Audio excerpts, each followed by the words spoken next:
Karate ಮತ್ತು Karnataka power lifting classic championship. So ಇಲ್ಲಿ junior senior ನಡೀತಾ ಇದೆ.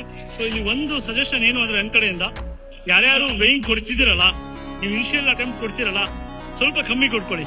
ಸ್ವಲ್ಪ ಕಮ್ಮಿ ಅಂದ್ರೆ ಒಂದು 80%, 85% ಅಷ್ಟು ಕೊಡ್ಕೊಳ್ಳಿ. ಯಾಕಂದ್ರೆ ನಾನು ಏನ್ ನೋಡ್ತಿದ್ದೀನಿ ಅಂದ್ರೆ ಎಲ್ಲ 95, 100 ಏನೋ ಏನ್ ನೀವು ಮ್ಯಾಕ್ಸಿಮಮ್ ವೇಟ್ ಮಾಡ್ತಿರಲ್ಲ ಆ ವೇಟ್ ಕೊಟ್ಕೊಂಡ್ರೆ ಅಂದ್ರೆ ಕೆಟ್ವಿ ಅಂತಾನೆ. ಯಾಕೆಂದ್ರೆ ಇನ್ ಕೇಸ್ ಫೇಲ್ ಆದ್ರೆ ನಿಮ್ದು 3 ವಾಶ್ಔಟ್ ಆಗುತ್ತೆ. ವಾಶ್ಔಟ್ ಆದ್ರೆ ಮುಗೀತು. ಕಾಂಪಿಟೇಷನ್ ಅಲ್ಲಿ ಏನು ಪ್ಲೇಸಿಂಗ್ಸು ಇಲ್ಲ. ನೀವು ಇಲ್ಲಿ ತನಕ ದೂರ ಟ್ರಾವೆಲ್ ಮಾಡಿ ಬಂದಿರ್ತೀರಾ, ಇಷ್ಟು ಕಷ್ಟಪಟ್ಟು ಪಾರ್ಟಿಸಿಪೇಟ್ ಮಾಡ್ತಿರ್ತೀರಾ, ಎಲ್ಲ ವೇಸ್ಟ್ ಆಗುತ್ತೆ. ಸೊ ಹಾಗಾಗಿ ಫಸ್ಟ್ ಕಾಂಪಿಟೇಷನ್ ಇರೋದನ್ನ ನೋಡ್ಕೊಳ್ಳಿ. ಅಂದ್ರೆ ನೀವು 1 in 3 ಹಿಡಿಬೇಕು ಅಂದ್ರೆ ಫಸ್ಟ್ ಇವೆಂಟ್ ಅಲ್ಲಿ ಇರಬೇಕು. SBD ಒಂದೊಂದು ಲಿಫ್ಟ್ ಕ್ಲಿಯರ್ ಆಗ್ಬೇಕು, ಆಯ್ತಾ? ಸೊ ಅದಕ್ಕೆ ಎಷ್ಟು ಬೇಕು ಮಿನಿಮಮ್ ವೇಟ್ ಕೊಟ್ಕೊಳ್ಳಿ. ಅದಾದ್ಮೇಲೆ ಸೆಕೆಂಡ್ ವೇಟ್ ಇದೆಯಲ್ಲ, ಅದು ನಿಮ್ದು ಮ್ಯಾಕ್ಸ್ ಇರಬೇಕು. PR ಏನ್ ನೀವು ಜಿಮ್ ಅಲ್ಲಿ ಮ್ಯಾಕ್ಸಿಮಮ್ ವೇಟ್ ಮಾಡ್ತಿರಲ್ಲ ಅದನ್ನ ಕೊಡ್ಬೇಕು. Third lift magic number, bonus ಬಂದ್ರೆ ಬಂತು, ಹೋದ್ರೆ ಹೋಯ್ತು, ಆತರ.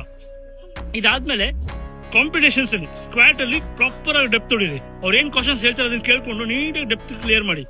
ಬೆಂಚ್ ಅಲ್ಲಿ ಪಾಸ್ ಮೇಂಟೈನ್ ಮಾಡಿ. ಅವ್ರು ಎಷ್ಟು ಹೇಳ್ತಾರಲ್ಲ ಪಾಸ್ ಅಂತ ಪ್ರೆಸ್ ಅಂತ ಹೇಳಿದ್ಮೇಲೆ ಪ್ರೆಸ್ ಮಾಡಬೇಕು. ಡೆಡ್ ಅಲ್ಲಿ ನೀಟಾಗಿ ಶೋಲ್ಡರ್ ಮತ್ತೆ ಬ್ಯಾಕ್ ನ ಲಾಕ್ಔಟ್ ಮಾಡಿ. ಸೊ ಇಷ್ಟು ಮಾಡಿದ್ರಿ ಅನ್ಕೊಳ್ಳಿ, ನೆಕ್ಸ್ಟ್ ಲೆವೆಲ್ ನೀವಂತೂ ರೆಕಾರ್ಡ್ಸ್ ಮಾಡ್ತೀರಾ, ನೆಕ್ಸ್ಟ್ ಲೆವೆಲ್ ಪ್ರೋಗ್ರೆಸ್ ಮಾಡ್ತೀರಾ. I wish you all the best. ಯಾರ್ಯಾರು ಪವರ್ ಲಿಫ್ಟಿಂಗ್ ಸ್ಟೇಟ್ ಅಲ್ಲಿ ಪಾರ್ಟಿಸಿಪೇಟ್ ಮಾಡ್ತಿದ್ದೀರಾ, ನ್ಯಾಷನಲ್ಸಿಗೆ ಆಲ್ ದ ಬೆಸ್ಟ್.